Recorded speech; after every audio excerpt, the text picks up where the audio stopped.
Whoops. अरे तो राजा के पास अलग अलग तरह के टैक्स आने लगे हैं। मैंने आपको पूरे एग्जाम्पल दिए कि किस किस तरह के टैक्स आराम से राजा के पास आते हैं, ठीक है। उसके बाद रिच टैक्स से राजा क्या करता है, अब बताओ किंग का क्या काम है, वो क्या करेगा? make big armies. यस। तो ये तरीका था जो मैंने टैक्स का बनाया था, जिससे राजा के पास तरह तरह के टैक्स आने लगे। अब राजा को क्या करता था, किंग के पास टैक्स आ गए तो king has to maintain army. King उस चीजों से आर्मी को मेंटेन करता था, ठीक है। यानी उसके पास हनी, वैक्स, प्रोड्यूस ये सब आता था, तो वो आर्मी में जितने लोगों को रिक्रूट करता था उनको वो सब अनाज दे देता था, ये रही तुम्हारी पेमेंट, तुमको आर्मी में भर्ती होना है। उसके बाद में ही यूज्ड टू कंस्ट्रक्ट टेम्पल्स। क्यों टेम्पल क्यों राजा कंस्ट्रक्ट करता था?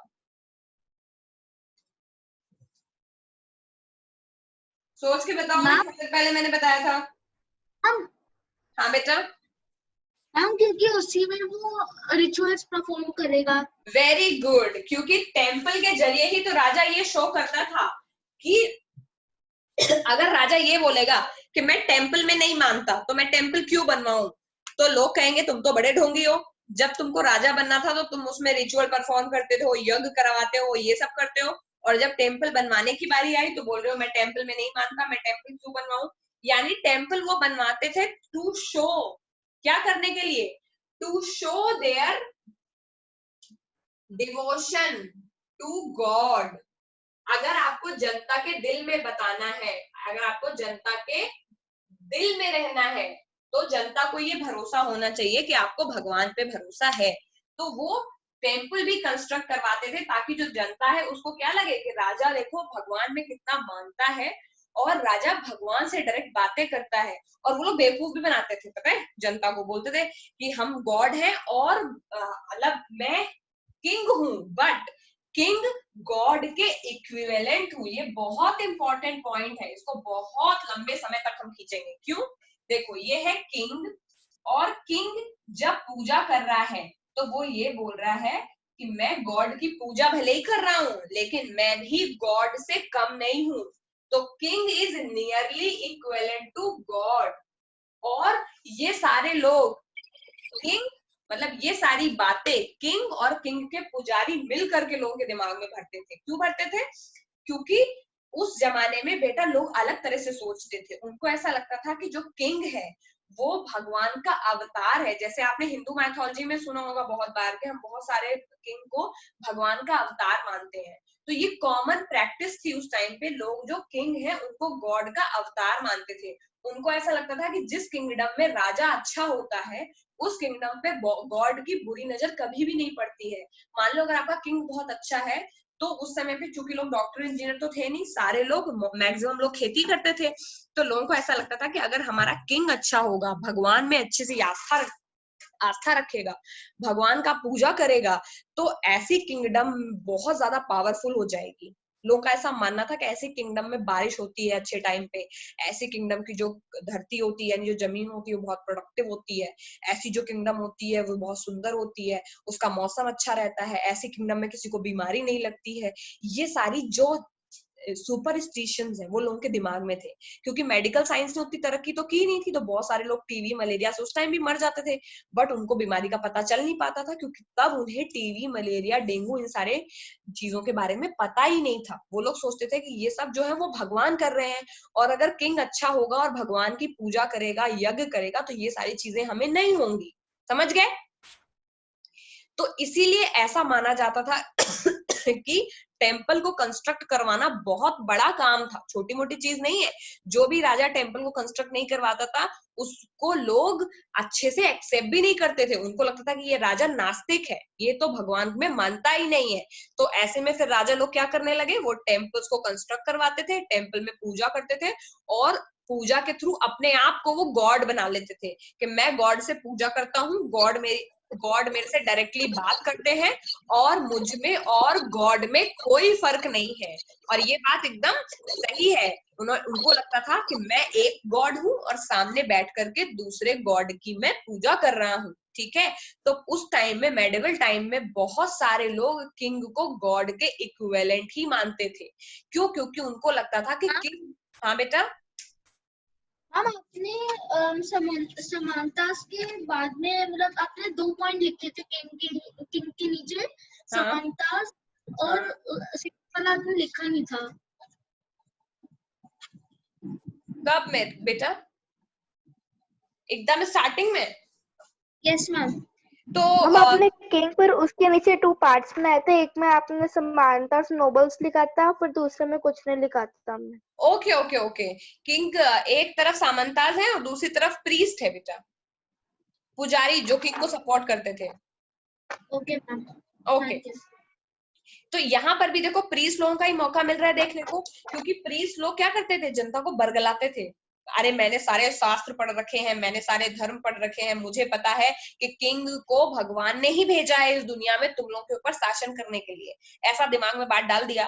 तो बहुत सारे लोग किंग को गॉड के इक्विवेलेंट मानते थे, और उस तरह से एक रूल आया, रूल ऑफ क्या, divine right, divine right to rule. यानी ऐसा मानने लगे कि किंग को डिवाइन, खुद भगवान ने अधिकार दिया है रूल करने के लिए। तो डिवाइन राइट ऑफ किंग, यानी डिवाइन राइट ऑफ किंग या फिर डिवाइन राइट टू रूल, ये ही वो अधिकार है जो यहाँ नहीं पूरे वर्ल्ड में बेटा चलता था। उस टाइम पे सारे ही लोग ये मानते थे कि जो किंग है उसको भगवान ने खुद एक डिवाइन राइट दिया है रूल करने के लिए। इसीलिए किंग जो है वो टैक्स वसूलता था, और लोग कभी मना भी नहीं करते थे, क्योंकि लोगों को किंग में अपना बड़ा लीडर या फिर भगवान का अवतार जैसा दिखता था, समझ गए। और किंग बहुत बड़े बड़े टेम्पल कंस्ट्रक्ट करवाते थे, और ऑब्वियसली वो टेम्पल कंस्ट्रक्ट करवाते थे तो ग्रांट भी देते थे टेम्पल्स को, यानी जो टेम्पल्स में भगवान की मूर्ति स्थापित कराना, यज्ञ कराना, उन सब चीजों के लिए पैसा देते थे। टेम्पल में जो पुजारी रहते थे उनको बड़ी बड़ी जमीनें दान में दे देते थे, क्योंकि ये सारी चीजें वो यही दिखाने के लिए करते थे कि हम भगवान में बहुत मानते हैं। तो वो टेम्पल्स और पुजारियों को बहुत सारी ग्रांट मतलब दान में दे देते थे, जमीन, टैक्स वगैरह का जो भी चीज वो कलेक्ट करते थे, ठीक है। एक तो ये चीज हो गई। उसके अलावा एक और है, जो पैसा आता था वो फाइट वॉर, वॉर लड़ने में भी जाता था, क्योंकि वॉर तो बहुत फ्रीक्वेंट चल रहे हैं ना, मेडिवल पीरियड में वॉर्स बहुत फ्रीक्वेंट थे।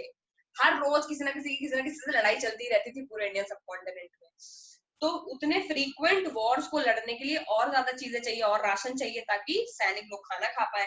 तो ये सारा जो पैसा आया है उससे वो वॉर लड़ने के लिए भी काम आता था। इतनी बात समझ आई? Yes ma'am. ओके ओके, ठीक है, आगे की बात करते हैं। तो ऐसी ही एक किंगडम है, ऐसी ही एक किंगडम है, उस किंगडम का नाम है चोला किंगडम। चोला किंगडम में क्या होता था कि ये जो टैक्स लिया जाता था, इस टैक्स का एक नाम था। आज जो हम लोग टैक्स देते हैं उस टैक्स का भी नाम है, क्या नाम है? इनकम टैक्स, सर्विस टैक्स, और अब तो उसका नाम goods and services tax, GST रख दिया गया है ना।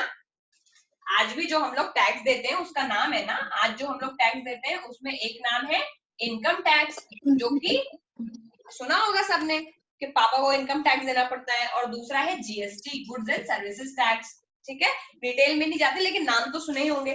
तो उस टाइम पे भी जो टैक्स राजा इकट्ठा करते थे उसके नाम थे। तो मैं ये जो मैंने पूरी स्टोरी तुम लोगों को बताई कि किंग लोग कैसे रूल करते थे, उसी तरह एक किंगडम थी, उस किंगडम का नाम है चोला किंगडम। ये रही चोला किंगडम।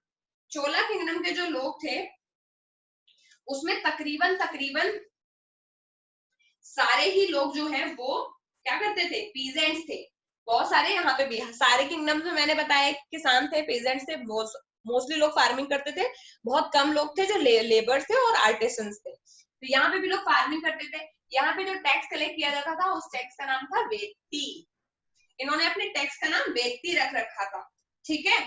और फिर क्या करते थे, लेकिन ये जो वेत्ती है चोला लोग, ये मैंने क्या बताया है अभी आप तुम लोगों को कि ये जो टैक्स था ये कैश में नहीं लेते थे बहुत सारे लोग, क्योंकि उस वक्त करेंसी चलती नहीं थी। तो चोला लोग भी ये vetti in the form of forced labour लेते थे, यानी तुमको मेरे लिए काम करना पड़ेगा। तो चोला लोग जो टैक्स लेते थे उस टैक्स का नाम है वेत्ती, और वो वेत्ती लेते थे फोर्स्ड लेबर के फॉर्म में। यानी फोर्स्ड लेबर का क्या मतलब है कि मैंने तुमसे कहा कि तुमको मेरे लिए काम करना पड़ेगा। काम करने का मतलब मैंने तुमको बोला कि मुझे टैक्स चाहिए, तुमने बोला कि मैं क्या कर सकता हूँ, पैसे तो है नहीं, तो बोले कोई बात नहीं, तुम मेरे लिए फोर्स लेबर बन जाओ। तो ये लोग इन the form of force labour कि अपने घर का सारा काम उनसे करा लिया, गाय भैंसों को चारा उनसे दिलवा दिया, अपनी जितनी भी खेत पड़ी हुई है जमीनें, उन सब जमीनों को बोला कि इनकी प्लोइंग अब तुम करो। तो इस तरह का लेबर एक्टिविटी वो लोग लेते थे, उसको टैक्स बोलते थे। तो ये वेत्ती चोला लोग करते थे। ये चोला किंगडम का एक एग्जाम्पल है जो मैंने पिछला पढ़ाया तुम लोगों को, वो है पैटर्न, किंग क्या क्या लोग करते थे, और ये है उसका एग्जाम्पल। उसके पहले भी मैंने तुम लोगों को ये बताया था कि सामंता लोग कैसे हड़पते थे, वो पैटर्न था, और उसमें भी एक एग्जाम्पल दिया था राष्ट्रकूटास का कि राष्ट्रकूटास ने कैसे किया। तो मैं पढ़ा भी रही हूँ और साथ में एक एग्जाम्पल भी दे रही हूँ। समझ में आ रहा है ना? Yes ma'am. कोई है? तो Yes, ये रहा ma'am. उस चीज का Yes, एग्जाम्पल कि चोला लोगों ने ये किया। ठीक है, एक और उनका टैक्स था चोला लोगों का वेत्ती के साथ साथ, उस टैक्स का नाम था कदमई। कदमई टैक्स क्या है? कदमई टैक्स लिया जाता है लैंड रेवेन्यू के फॉर्म में। लैंड रेवेन्यू कुछ और टैक्स नहीं है बेटा, जो जमीन पर किसान लोग खेती करते हैं, उस खेती करने के बदले उनको टैक्स देना पड़ता था राजा को। हर जगह अलग अलग सिस्टम था। मान लो मैं किसान हूँ तो मेरे को लैंड रेवेन्यू देना पड़ेगा, वो वही टैक्स है जो मैंने बोला पीजेंट को देना पड़ता था 1/6 ऑफ देयर प्रोड्यूस, वैसे ही लैंड रेवेन्यू भी था। ठीक है, इतना नोट कर लो। चोला किंगडम में दो टर्म इंपॉर्टेंट है। पहले डायग्राम आपने बनाया ही होगा, फिर लिख लो इन चोला किंगडम, यहाँ पे ऐसे लिखो, in Chola kingdom tax was known as vetti which was collected in the form of forced labor. There was one more tax, kadamai, which was a land revenue. ठीक है, मैम लिख लिया? Yes ma'am. Yes, ma'am. Okay. और उसके अलावा कुछ चीजें अजीब अजीब थी इनकी किंगडम में, इसको नोट नहीं करना है, मैं बस बता रही हूँ कि पता है पुराने जमाने में बहुत ज्यादा एक्टिविटीज तो होती नहीं थी, कोई इंडस्ट्रियल रेवोल्यूशन तो चलता नहीं था कि जिसमें आज की तरह खा के एसी बन रहा है, टीवी बन रहा है, फ्रिज बन रहा है, मिल्क कर्ड सब लोग खा रहे हैं, घी खा रहे हैं, मायोनीज खा रहे हैं, बर्गर खा रहे हैं, तो सब चीजों पर टैक्स देते हैं हम लोग, क्योंकि हम लोग बहुत सारी चीजें प्रोड्यूस करने लगे, हम लोग डेवलप्ड हो गए। उस टाइम पे किंग के पास ज्यादा बहाने तो होते नहीं थे टैक्स कलेक्ट करने के लिए। फसल साल में 1 या 2 बार किसान लोग करते थे, तो 1-2 बार बस टैक्स मिलता था। तो किंग लोग ज्यादा टैक्स वसूलते थे। किस चीज पे वसूलते थे? अगर तुमने अपना घर बना लिया है तो उस पर टैक्स, तो अगर तुम अपने घर की छत डाल दी, थैचिंग रूफ, उस पे भी टैक्स ले लेते थे। ठीक है, अगर तुमने सीढ़ी यूज कर ली है तो उस पे भी टैक्स ले लेते थे। तो ये बहुत अजीब अजीब सी चीजें हैं जो वो लोग करते थे। ठीक है, अगला टॉपिक है हमारा कि किंग ने टेम्पल्स कंस्ट्रक्ट करवाए, मुझे पता है, मैंने बताया भी है तुम लोगों को। अगला टॉपिक हम उसमें ये पढ़ेंगे कि किंग लोग अपने बारे में क्या क्या बातें फैलाते थे। हम पूरी किंगडम के बारे में बेटा पढ़ रहे हैं, ये नहीं हम पढ़ रहे हैं कुछ रैंडम पीसेस कि यहाँ पे प्रशस्ति पढ़ लिया, वहां पे वो पढ़ लिया। ऐसे कभी समझ नहीं आती हिस्ट्री, बुक में तुम लोग का रैंडम लिखा रहता है और रैंडम चीजें दिमाग में नहीं डालनी है। मैंने सबसे पहले आपको टाइमलाइन बताई, फिर मैंने बताया कि 7th to 17th सेंचुरी में क्या चल रहा है, नई नई किंगडम्स आ रही हैं, वो किंगडम किस तरह का दिमाग लेकर के सामंत लोग ये काम कर रहे हैं, वो मैंने बताया। फिर मैंने बताया उसका एक एग्जांपल राष्ट्रकूटा। फिर मैंने बताया कि ये लोग ने जो किंगडम बनाई है इसमें ये लोग पैसा कहाँ से ला रहे हैं, तो टैक्स कलेक्ट कर रहे हैं। अब मैं ये बोल रही हूँ कि टैक्स कलेक्ट करने के बाद ये लोग काम क्या कर रहे हैं, तो मैंने बताया टेम्पल बनवा रहे हैं, रोड्स कैनाल्स वगैरह बनवा रहे हैं, इरिगेशन के लिए एक पॉइंट उसमें लिख लेना कि वो क्या क्या किंग काम करता है, उसमें एक पॉइंट छूट गया है, इरिगेशन के लिए कैनाल्स वगैरह भी वो बनवाते थे। ठीक है, उसके अलावा वॉर लड़ते थे वो लोग, सैलरीज पे करते थे। ठीक है, और ग्रांट देते थे पंडितों को या टेम्पल्स को, जो टेम्पल्स बनवाते थे उनको मेंटेन भी तो करना पड़ेगा, तो मेंटेन करने के लिए ग्रांट देते थे, कौन सफाई करेगा, कौन पूजा करेगा, उन सबकी सैलरी वगैरह।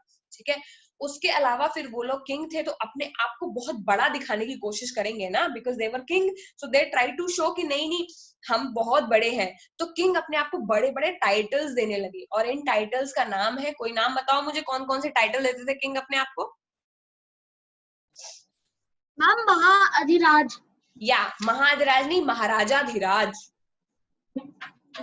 ठीक है, तो किंग अपने आप को बड़ा दिखाने के लिए कि आई हैव अ किंगडम, और मेरे पास इतने सारे सैनिक हैं, और मैं टैक्स वसूलता हूँ, मैंने टेम्पल्स बनवाए हैं, देखो मैं कितने बड़े बड़े काम करता हूँ, मैं गॉड के इक्विवेलेंट हूँ, और इसीलिए आज से मुझे क्या बुलाओ, आज से मुझे महाराजाधिराज बुलाओ। तो ऐसे बड़े बड़े टाइटल्स थे जो किंग यूज करते थे। उसमें एक टाइटल है महाराजाधिराज, एक टाइटल है चक्रवर्ती, एक टाइटल है त्रिभुवन चक्रवर्ती, मतलब त्रिभुवन मतलब तीनों लोगों का चक्रवर्ती राजा। तीनों लोग कौन से हैं? देवलोक, असुर लोक और पाताल लोक। तीन लोक का मतलब है जो हमारी माइथोलॉजी है ना, वो पृथ्वी को 3 लोकों में डिवाइड करती है। जो हमारे जमीन के नीचे रहते हैं उसको पाताल बोलते हैं, जो जमीन पे रहते हैं उसे भुवन लोक, और जो ऊपर रहते हैं उसे देवलोक बोलते हैं। तो ऐसा माना जाता है जो तीनों लोकों का स्वामी होगा वो सबसे बड़ा ओनर है। तो राजा अपने आप को ये प्रोजेक्ट करने की कोशिश करते कि मैं तीनों लोकों का स्वामी, सबसे बड़ा मैं ही हूँ। तो इसलिए बड़े बड़े टाइटल देते थे वो, महाराजा धीराज हो गया, त्रिभुवन चक्रवर्ती हो गए। तो ये छोटे छोटे टाइटल है, एक एक नंबर में आता है क्वेश्चन ट्रू एंड फॉल्स में, वो याद रखना है कि महाराजा लोग किस किस तरह के टाइटल यूज करते थे। आप बुक एक बार रीड करोगे आपको सब समझ में आएगा, एक बार जो मैं पढ़ा रही हूँ उसके बाद, ठीक है। उसके बाद में और क्या काम करते थे, तो किंग में जैसे अपने राज्य में वो सब कुछ अच्छा चल रहा है, टैक्स भी कलेक्ट कर रहे हैं, सब लोग उसको चक्रवर्ती बुला रहे हैं। तो ऐसे टाइम पे राजा लोगों के दिमाग में आता था कि मैं केवल अपने ही टाइम में ना जाना जाऊं और बहुत सारे समय पे मेरा नाम हो, सब लोग मुझे जाने। उस टाइम पे जो राजा लोग थे वो प्रशस्ति लिखवाते थे। तुम लोगों ने सिक्स्थ में एक प्रशस्ति का नाम सुना होगा, मुझे बताओ कौन सी है वो? हम इंस्क्रिप्शंस। यस, प्रशस्ति मीन्स इंस्क्रिप्शन। इंस्क्रिप्शन का मतलब होता है किसी चीज को खोद के लिखना, समझ गए? इंस्क्राइब करना। For example if I take okay, if I take this thing, okay, और इस पे मैं एक, आपको वो पता है ना, नीडल से मैं खोद खोद के लिख दूं इस पर, तो वो कभी मिटेगा नहीं। जैसे तुम लोग स्कूल में बेंच के ऊपर करते हो, पेन से लिखते हो ना, बहुत बच्चे करते हैं स्कूल में ये, पेन या फिर कंपास लेकर के उसमें कुछ ना कुछ ड्राइंग टाइप से बना देते हैं और फिर वो कभी बिगड़ती नहीं, किसी का नाम लिख देते हैं, किसी को इडियट फूल लिख देते हैं, तो वो इंस्क्रिप्शन ही है। तो उस टाइम से, राजा के टाइम पे वो लोग क्या करते थे, बड़े बड़े पिलर बनवाते थे और उस पिलर्स पे वो लोग कुछ खोद खोद के लिखवाते थे, उसको बोलते हैं इंस्क्रिप्शन। तो inscription are the written records. Written records क्यों है? क्योंकि वो लिखे गए हैं। कहाँ लिखे गए हैं? They have been written either on the pillars और पाम ट्रीज, यानी वो ट्री की जो छाल होते हैं, on the hard surface. हाँ, on the hard surfaces. Inscriptions आपके मेटल पे भी हो सकते हैं, यानी कॉपर की प्लेट ली आपने और कॉपर की प्लेट पे कुछ लिख दिया, वो भी इंस्क्रिप्शंस है। तो जितनी हार्ड सरफेस होती थी उसमें राजा लोग इंस्क्रिप्शंस लिखवाते थे, क्योंकि इंस्क्रिप्शंस लिखने से उनके बारे में पता लग जाता था लोगों को। और राजा हमेशा ही ये चीज चाहते थे कि जो मेरे बारे में है वो मैक्सिमम लोगों को पता रहे, ठीक है। तो हमें इंडियन सब कॉन्टिनेंट में किस तरह से किंगडम बढ़ रही है, वहां के राजा लोग क्या सोच रहे हैं अपने दिमाग में, ये सारी बातें पता चल गई। और हमें ये भी पता चल गया कि उस टाइम पे कौन कौन से किंगडम्स थे। मैंने तुम लोगों को केवल एक एग्जांपल दिया था किंगडम में, राष्ट्रकूटास का, जो कि मैंने बनाया था मैप में, डेक्कन में है। उसके अलावा पालाज, गुर्जर प्रतिहाराज, ठीक है, चेरा, चोला, पांड्याज, ठीक है, चाहमनाज, चौहान्स, ये सारी किंगडम तुम लोगों के मैप नंबर 1 में बनी हुई है, किस किस लोकेशन पे है। तुम लोगों का आज का काम ये है कि तुम लोगों को उस मैप को ड्रॉ करना है। अभी मैंने देख के आने के लिए बोला, बट मुझे लगता नहीं कोई असर पड़ा। तुम लोगों को उस मैप को ड्रॉ करना है, उसका लोकेशन देखना है कि वो कहाँ पड़ती है। नेक्स्ट क्लास में मैं पूछूंगी और उसके आगे मैं प्रशस्ति और फिर बताऊंगी कि ट्राइपार्टाइट या फिर ये, अब मैं किंगडम के नाम से पढ़ाऊंगी कि गुर्जर प्रतिहारास, पालाज और राष्ट्रकूटास के बीच में लड़ाई क्यों हो रही थी। इसीलिए बहुत जरूरी है कि आप ये जान लो कि ये किंगडम कहाँ है, वरना फिर नाम ही याद करते रह जाओगे, ठीक है। तो आज के लिए इतना होमवर्क है कि मैप ड्रॉ करना है। उसमें स्कूल में पूछा जाए या नहीं पूछा जाए मुझे नहीं पता, मेरे लिए ये मैप बेस्ड एक्सरसाइज बहुत इंपॉर्टेंट है, क्योंकि मैं चाहती हूँ कि तुम लोग जो चीज पढ़ो वो एक एक चीज दिमाग में रहनी चाहिए। कोई भी चीज किसी भी सिचुएशन पे भूलो नहीं तुम, क्योंकि ये एक ऐसी चीज नहीं है जिसको भूलना चाहिए। बहुत नॉर्मल हिस्ट्री है, बहुत नॉर्मल स्टोरी है, एक बारी याद आ गई तो फिर 8, 9, 10 कभी भी नहीं भूलोगे, कितना भी कोई पूछेगा, ठीक है। So this way we will cover the entire chapter. उसके बाद कहीं से भी कोई क्वेश्चन पूछे, you will not forget it. अभी प्रॉब्लम है? समझ में आ रहा है सब? मैम, हाँ बेटा। मैम मैप में तो बहुत सारी जगहें हैं, तो फिर कौन कौन सी मार्क करनी है जगहें? हाँ हाँ, नहीं नहीं, जो देखो तुम लोगों के बुक में मैं तुम लोगों को एक शॉर्टकट देती हूँ, बी ए स्मार्ट वर्कर, ऐसे की चीज थोड़ी पड़ी जाती है। जो पिंक से बना है पालाज, वो जानना जरूरी है। जो ग्रीन से बना है उसमें गुर्जर प्रतिहार, बीच में चामनाज, वो इंपॉर्टेंट है। और जो ऑरेंज से बना है, ये तीन कलर ही केवल आपको रीड करने हैं, क्योंकि इस पूरे चैप्टर में इन्हीं 3 कलर की बात की गई है। और किसी को अगर नहीं पता है तो तुम्हारी बुक में क्वेश्चन है ट्राइपार्टाइट स्ट्रगल। ट्राइपार्टाइट स्ट्रगल का मतलब होता है, इसी चैप्टर में एक क्वेश्चन है ट्राइपार्टाइट स्ट्रगल। ट्राइपार्टाइट का स्ट्रगल का मतलब होता है, ट्राई मतलब 3, पार्टाइट मतलब पार्टी, 3 पार्टियों का स्ट्रगल, ये वही स्ट्रगल है, ये ऑरेंज, ग्रीन और पिंक आपस में लड़ाई कर रहे हैं इस वाली लोकेशन पे कब्जा करने के लिए, समझ गए? बहुत छोटी चीज है, लेकिन वहां पर ट्राइपार्टाइट स्ट्रगल जब पढ़ते हैं तो फिर लास्ट क्लास में भी यही हुआ था। मैम याद नहीं आ रहा। तो इसीलिए ये ग्रीन, पिंक और ऑरेंज, इनको पढ़ना है और देखना है इनमें कौन कौन से किंगडम है, ठीक है? आज के लिए क्लियर, समझ आई बात? Yes ma'am. ओके, तो ग्रीन, पिंक और ऑरेंज के साथ हम मिलेंगे और नेक्स्ट क्लास में फिर मोस्टली चैप्टर जल्दी से कवर कर लेंगे। बेसिक अब हो गया है, अब चैप्टर जल्दी करने में टाइम नहीं लगेगा, ठीक है? तुम लोग स्कूल में कितना पढ़ा दिया गया है चैप्टर? मैम चैप्टर 4 तक करा दिया मैं। चैप्टर 4 तक करा दिया? मैम अभी तो हम लोग कर रहे हैं चैप्टर 2। ओके, और किसके यहाँ चैप्टर 2 हो चुका है? मैम मेरा तो अभी स्टार्ट हुआ है। ओके, ये चैप्टर 4 मेरे अभी चैप्टर 2 स्टार्ट हुआ है। ओके ओके ओके, ठीक है। कोई डाउट अगर किसी को हो, आगे का क्वेश्चन तुम लोग कर रहे हो, स्कूल का डाउट है तो वो ग्रुप पर पूछ लिया करो, उसमें कोई दिक्कत नहीं है। मैं यहाँ पे अपनी स्पीड से चली रही हूँ, लेकिन वहां पर कोई भी डाउट हो गए तो पूछ लेना, ठीक है ग्रुप पर? मैम हाँ बेटा। फ्लक्चुएटिंग फ्रंटियर मतलब मैम जो मैप के नीचे ये बाउंड्रीज का लिखा है। ओह, मैप के नीचे बाउंड्रीज लिखी है, आई कैन सी इट बेटा। मैम बॉक्स में है। इट्स लाइक फ्लक्चुएटिंग फ्रंटियर्स बेटा। फ्लक्चुएटिंग फ्रंटियर्स का मतलब ये है कि जो चीजें बदलती रहती हैं। फ्लक्चुएटिंग फ्रंटियर्स क्यों है ये? देखो कितना लॉजिकल क्वेश्चन है। ये लोग लड़ाई कर रहे हैं ना बीच बीच में। अब ये मेरी किंगडम है, सामंता ने आके बोला नहीं कि अब ये मेरी है, तो बॉर्डर चेंज हो गया तुरंत। कल अभी थोड़ी देर पहले तक कश्मीर मैंने यशोवर्धन को दे रखा था, थोड़ी देर बाद स्नेहा आई और बोली कश्मीर मेरा है, तो फ्लक्चुएटिंग फ्रंटियर हो गया ना। थोड़े टाइम तक वो बोलेगी कि ये गौतम बुद्ध नगर तक मेरा है, कल को बोलेगी नहीं नहीं पूरा दिल्ली भी मेरा ही है। तो फ्लक्चुएट कर रहा है ना फ्रंटियर, फ्रंटियर मतलब बॉर्डर। तो वो ये बताना चाह रहे हैं कि जो चीजें आपने, जो बॉर्डर्स बने हुए हैं ग्रीन, पिंक और ऑरेंज के, ये चेंज होते रहते थे, क्योंकि ट्राइपार्टाइट स्ट्रगल में कभी कोई हारा कभी कोई जीता। जो जीत जाता था वो कहता था ये पूरा मेरा है, तो बॉर्डर बड़ा हो जाता था, फिर छोटा हो जाता था, समझ गए?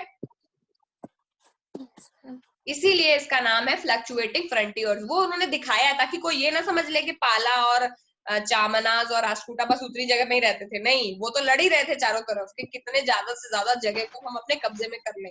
इसीलिए वहां पे नीचे उन्होंने बनाया है फ्लक्चुएटिंग फ्रंटियर्स। फ्लक्चुएटिंग का मतलब चेंज होने वाले, फ्रंटियर का मतलब बॉर्डर, ठीक है? ओके बेटा, आज के लिए इतना ही, नेक्स्ट क्लास में मिलते हैं। चलो tata bye bye, stay healthy stay safe. कौन कौन ले रहा है, कौन कौन ले रहा है इसको चैंपियनशिप में? हाँ मैम मैं मैम 6 का भी है? 6 का तो नहीं है बेटा, लेकिन 7th ऑनवर्ड्स है। मैम मुझे भी लेने का मन था। 6 में कौन है?